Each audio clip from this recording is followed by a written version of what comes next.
जेवण अतिशय मस्त झालं, खूप सुंदर जेवण होतं. हो. आता सुपारी खा, हा. ती तर ह्याच्यापेक्षा तुमची छान भन्नाट झालेली आहे. अतिशय सुंदर. खरं म्हटल्याप्रमाणे भन्नाट सुपारी आहे. काय खूपच सुंदर आहे. कुठला आणली ही सुपारी? नाही, ही घरी केली आहे. हो? आणि ह्याच्यात अजिबात सुपारी म्हणून नाही, म्हणजे सुपारी शिवाय सुपारी आहे ही. अरे बापरे, मी तर पहिल्यांदाच ऐकते सुपारी शिवाय कारण सुपारी. लहान मुलं खातात ना, मग त्यांच्या दृष्टीने ती सुपारी न घालता केलेली बरी. आणि आमची नात आहे ना, ती भयंकर सुपारी खाते, मग त्या मुलांच्या दृष्टीने योग्य नाहीये ना. मला सांगणार का कशी करायची? आता आपण करून दाखवते तुम्हाला. मी आता करणार आहे. आता सध्या माझी, त्यामुळे मी करणार आहे आता. अरे मग मला दाखवण्यापेक्षा आपले दर्शक सुद्धा पाहतील. अगदी अगदी नक्कीच. चला करूया. नमस्कार, मी श्रुती. कुक विथ ग्रॅनीमध्ये आपणा सर्वांचं मनापासून स्वागत. ही माझी मैत्रीण सविता पोतनीस आज आपल्याला सुपारी विना सुपारी कसे करायचे आहे ते दाखवणार आहे. नीट पाहून घ्या, कारण घरोघरी लहान मुलं असतात आणि त्यांना सुपारी खूप आवडते. त्यामुळे कशी सुपारी करायची ते आज आपण पाहूयात. दाखवणार ना? नक्कीच. तोपर्यंत अजूनही तुम्ही माझ्या चॅनलला सबस्क्राईब केलं नसेल तर पटकन सबस्क्राईब करा आणि बेल आयकॉनवर क्लिक करायला अजिबात विसरू नका. ओळख करून देता तुम्ही दर्शकांना तुमची?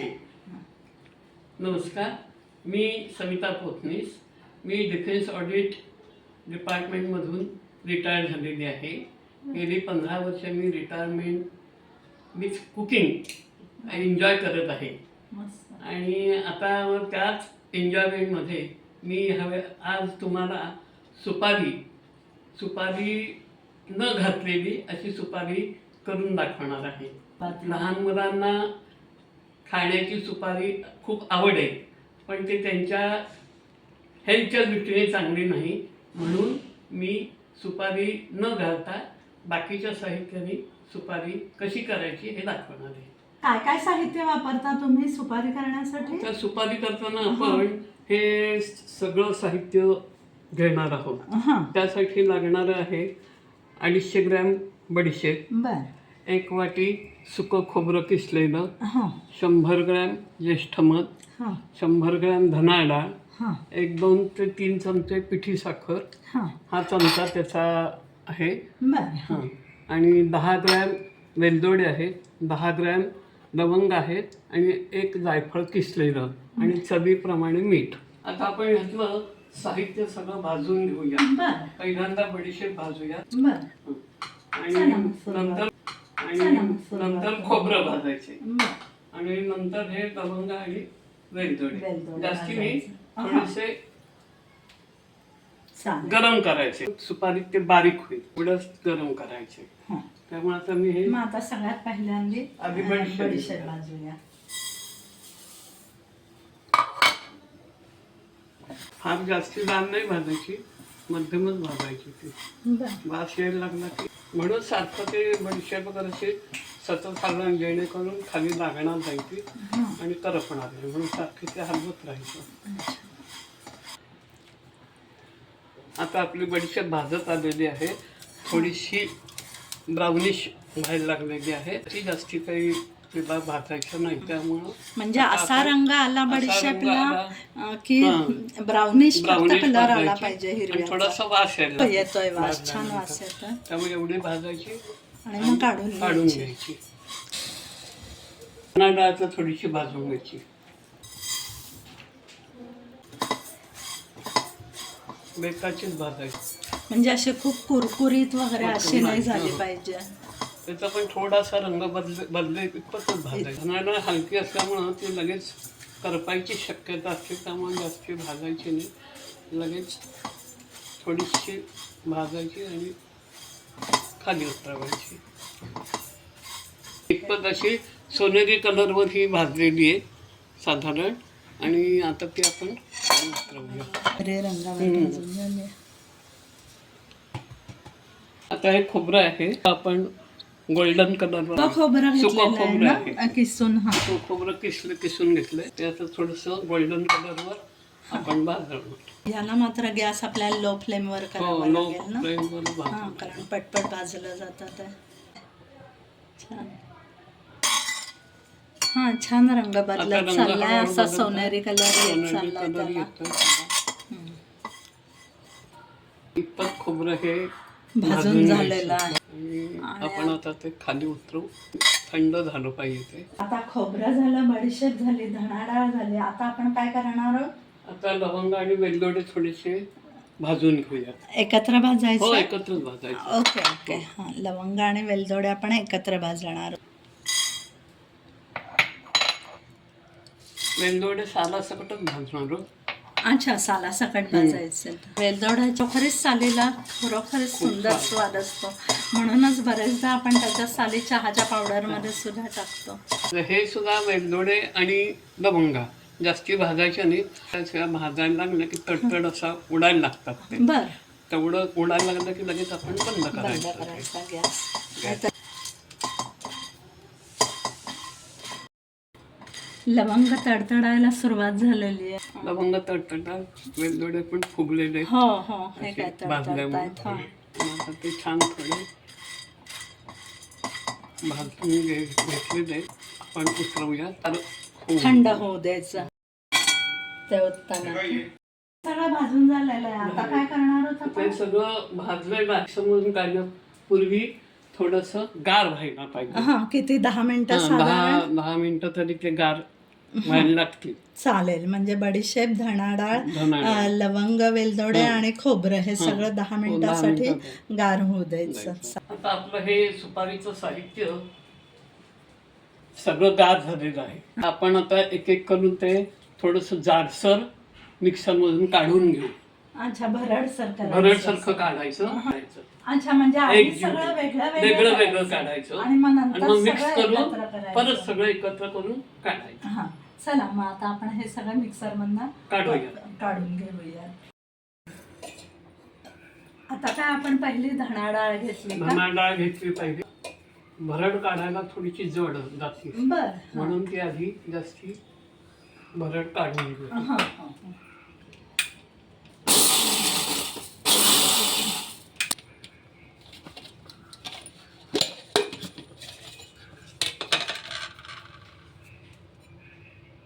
अच्छा, एवढी जाड आणि नंतर भरडसर सगळं आपण ती करायची. हं. एकत्र करताना आणखीन बारीक होईल. बारीक होईल. हो.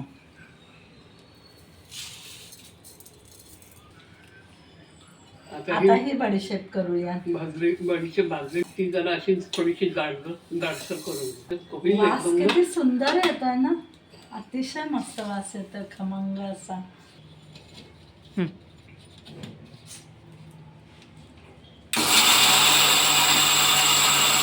ही आता एवढी जाडसर आपल्याला ती ठेवायची.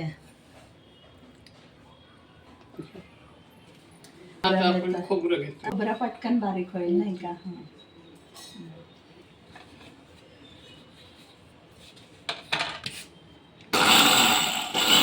खोबरं पण थोडं जाडसर राहिलंय. अच्छा, हे भरडसर खोबरं तुम्ही पाहू शकता. अशा पद्धतीने हे खोबरं आपल्याला भरडसर ठेवायचं आहे. नंतर सगळं एकत्र पुन्हा बारीक होणारच आहे.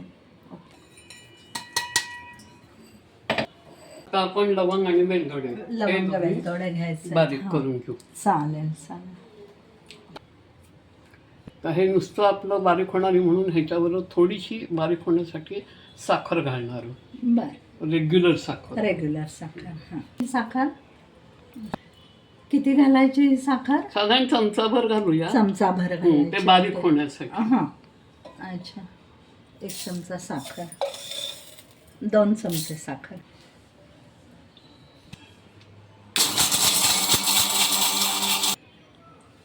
हे इतपत जाड केलेलं आहे आपण, हां. पण ती साधं काय अजून तितकीशी बारीक झालेली नाहीये, पण ती सगळ्याबरोबर होऊन जातील ती. बर. त्यामुळे आपण असंच त्याच्यात मिक्स करूया.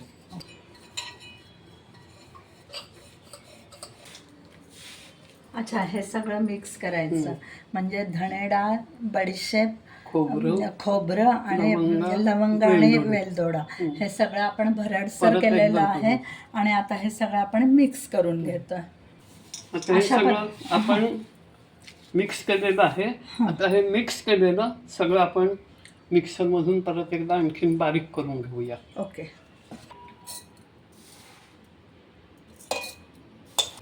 सगळं घालून फिरवायलाच लागणार आहे आपल्याला. आता हे सगळं मिक्सरमध्ये बारीक झालेलं आहे ना आपलं. आता याचं काय करणार आहोत आपण? आता ह्याच्यात अजून आपण ज्येष्ठ मध, पिठी साखर, मीठ, साखर. बर, चला करूया. हे ज्येष्ठ मध घेतलेलं आहे, आपण घालू ह्याच्यात. जायफळची पूड आहे, ही साखर आहे आणि थोडंसं मीठ चमचाभर घालते. अच्छा, चमचाभर मीठ घालायचं आहे. ओके. आणि आता हे सगळं चवीप्रमाणे नंतर लागलं का आपल्याला. हां, आता हे सगळं परत कालवून घेऊ. कालवून घ्यायचं. हां,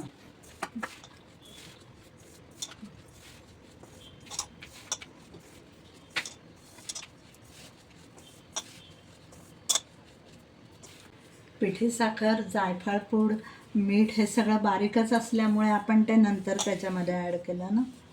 हां. मग आता हे पुन्हा आता मिक्सरमध्ये हे घालणार.